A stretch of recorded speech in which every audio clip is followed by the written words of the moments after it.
the big deal about PVC? That you cannot walk into the next corner and they print and give you that. It's just a biometric measure, like your BVN card or whatever it is that we use these days, ID card, anything. But it became a huge operation, creating these emotions, these tensions, and all of that. Okay, now that you have a biometric measure, so how do you vote? You have to go through with a biometric measure. Any American who wants to vote doesn't have just any indication of who you are to get to a polling station and you vote. But no, polling station, did that, we made a big song and dance. At a point in time, the Big Tent had to intervene, just to draw attention of the world to the fact that this is a simple thing we're making complicated. That if INEC was short-staffed, if they had challenges, they could ask private sector as part of their civic duty. Okay, organized private sector, in Lagos, can you deploy logistics people? We're going to be on streets Igodalo at 2 p.m. tomorrow for the next 3 hours. Everybody who lives on street Igodalo, please come to number 10 and collect your card. I don't understand what's complicated about collecting an ordinary card. But we made it a complex, problematic, political troubling. So we said, okay, let's go to visit one place where people had gathered. There are hundreds, thousands, trying to collect their cards all day, not getting anything. Let's go and point to the fact that this is a very simple process. Even that visit became a story. The INEC declared that we invaded them by just coming to a place to say, what's going on here? It just shows that the institution is not geared to the objective for which it was set up. All kinds of things goals were being displaced. Anybody who did not expect that we would be in crisis could surely not have prepared themselves for what we came through. But well endured, waiting for 25th of February. INEC failed to deliver on its promise, and shortly after, created a new precedent in Nigerian politics by declaring a president at 4 a.m. This is something you do with fanfare at a particular time, whether you're going to argue with Rubebe or not. You don't do it at 4 a.m. Giving the impression that something or something, perhaps there's nothing wrong, but that itself sends a signal. There's something not right about how this thing is being proceeded. And what's problematic about it for me personally is that elections, the process is more important than the outcome. It is the process that confers legitimacy on a government. If you bring us to an outcome that people are somehow leery about the process, you do a grave damage to the new government. You deny them legitimacy. And when your legitimacy is low, you can bring the finest economists in the world, you can bring the greatest planners on earth. There will be an enthusiastic reception of your policy, and the country will keep sliding back.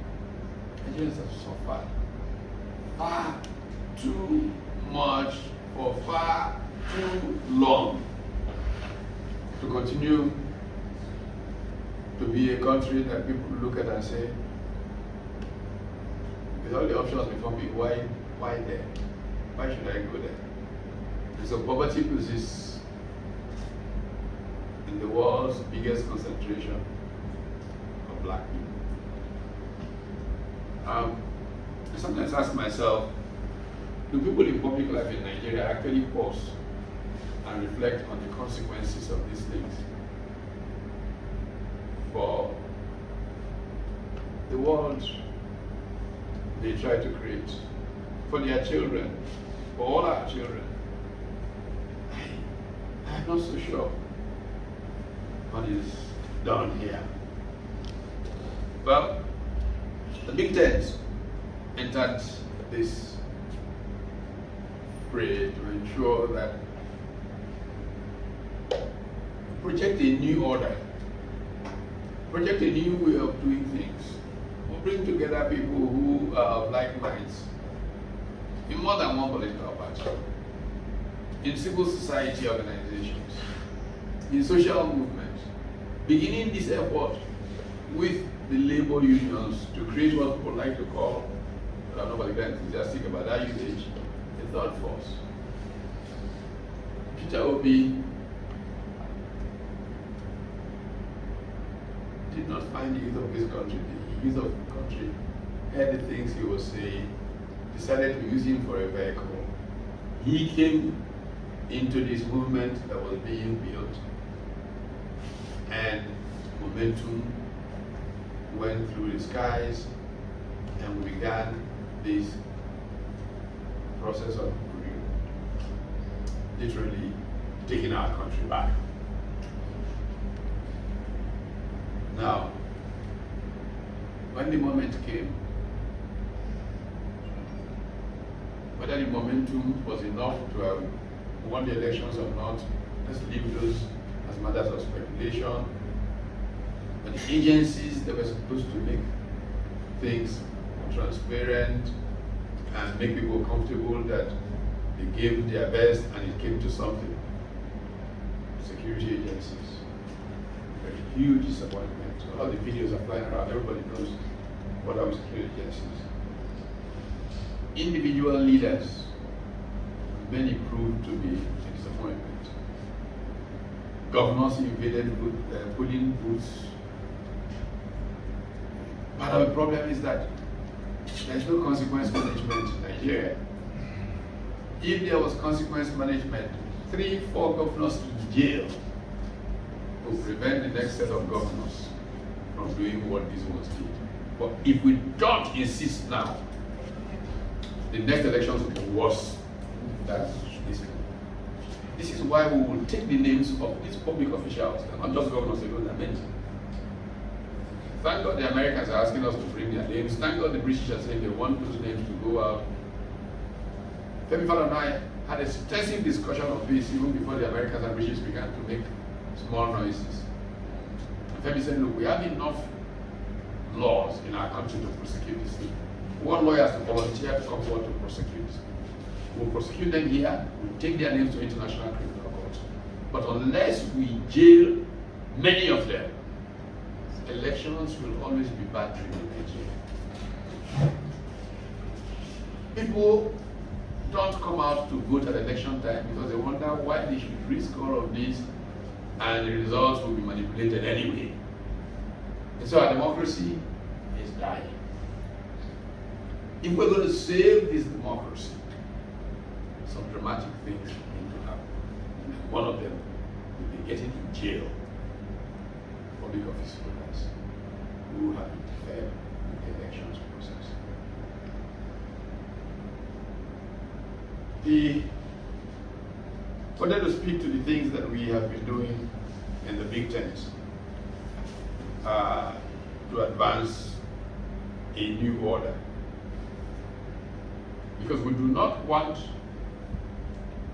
to stop because an election has taken place. We want to start now to say to a new generation of Nigerians that you can trust that there are people who take seriously the business of making democracy work for the people. We already have set up committees to begin to look at what we did not do quite as well. We know that penetration was weak in some far north places, even though that is exaggerated in the narratives that are being thrown out by some people out there. The truth is that I was personally at campaigns in Sokoto and saw the passion of people there. In Borno State, and saw the passion of people there. In Adamawa, in Gombe. So we did a significant job of extending to far corners of Nigeria our vision of a new Nigeria through the Legitimacy campaign. But we cannot pretend that it was a perfect reach, and so we have set up a committee already to begin to plan an inclusion, a penetration strategy for those places where we were weaker than we could or should have been. Fortunately for us, amongst our ranks, the Director General of the Big Tent Independent Campaign Council, or BIDAT, the person of the Northwest, our Director of Mobilization, Ahmed Khalil, also from the Northwest. And so we have created a committee with both of them to begin from this week to design and execute a Northwest penetration strategy. So that the next time that we talk, the cross of the support for this movement will be spread and significantly include the Northwest of our country. We want, frankly, to begin by expressing our appreciation to many of those who have facilitated the work that we have tried to do through this campaign season. I think that we will not travel very far if we do not acknowledge with much gratitude the work of statesmen like President Olusegun Obasanjo, statesmen like Chief Ayo Debanjo, statesmen like Chief E.K. Clark, Barrister Boku, of the obedient movements across the board, of the many pastors and sheikhs who saw in our message a renewal of the spirit of the land.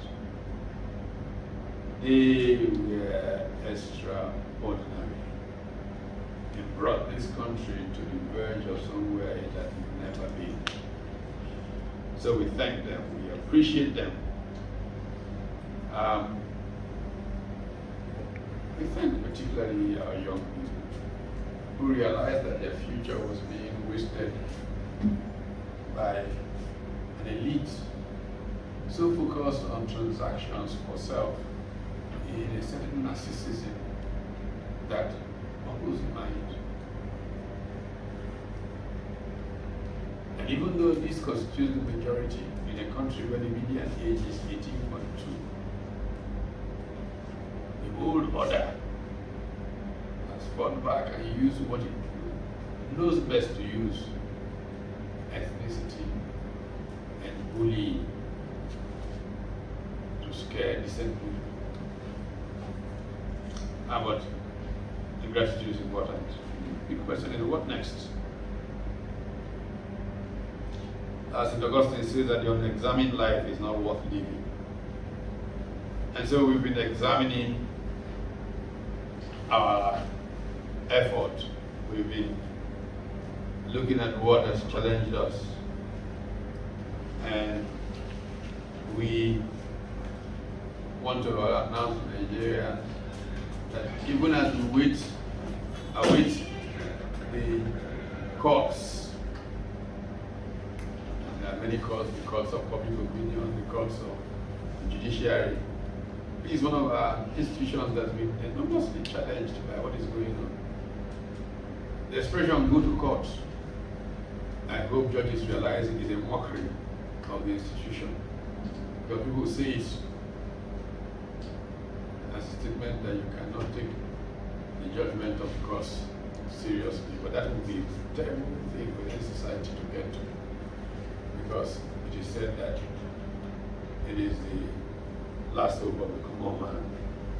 And so judicial reform, the raising of new people of honor and integrity and decency in those institutions is a critical part of the work we have to do going forward. We have to continue the work of reforming political parties and building ours into one of example. There are several gubernatorial elections coming forth. We have just set up a committee from Labour, the Big Tent, and others to draw up criteria for consideration of people who can seek public office. It should not be enough that you can find some money and spread this money around. It is more important that we look at your antecedents, how they relate to service to people.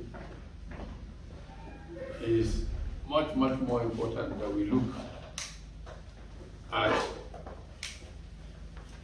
your typical disposition to sacrificially give of yourself in advance of the common good. It is more important that even as we look at models and look at what the Chinese have accomplished in leadership selection, that we make merit so evident that people who begin their careers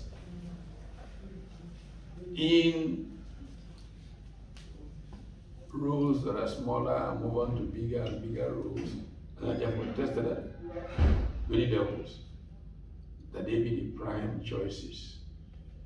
But very, very importantly, it is not a vote for the oldest man in town who has spent all his life, quote unquote, acquiring experience.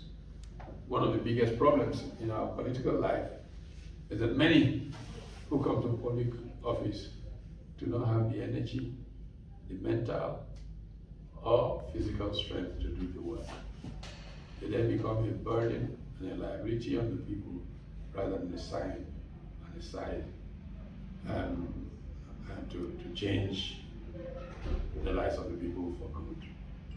And so in many places we're going to be pushing literally for age limits. Committee is going to go to work. So what I said is not what happens. But personally, if I have my way, nobody over the age of 59 should try to run for governor. If I have my way. We should have them within the range of 35 and 59. And people, when we follow a true merit-based system, who are really capable, will by 45 have worked with something years in some very important positions where they are tried and tested. Dear friends, ladies and gentlemen, legitimacy matters. The courts are looking at what's before them. But Kenya taught us a great lesson, that the courts cancelled the elections and called for a rerun in Kenya is the reason Kenya has life today. Our courts should not wait for Kenya to be teaching them lessons. There is a lot on the plate of those who have been called on to save Nigeria. We think we have done our bit. We're still ready to do more. But we think that there are many who could do some form, so that this country will be Jew. Thank you for listening to me.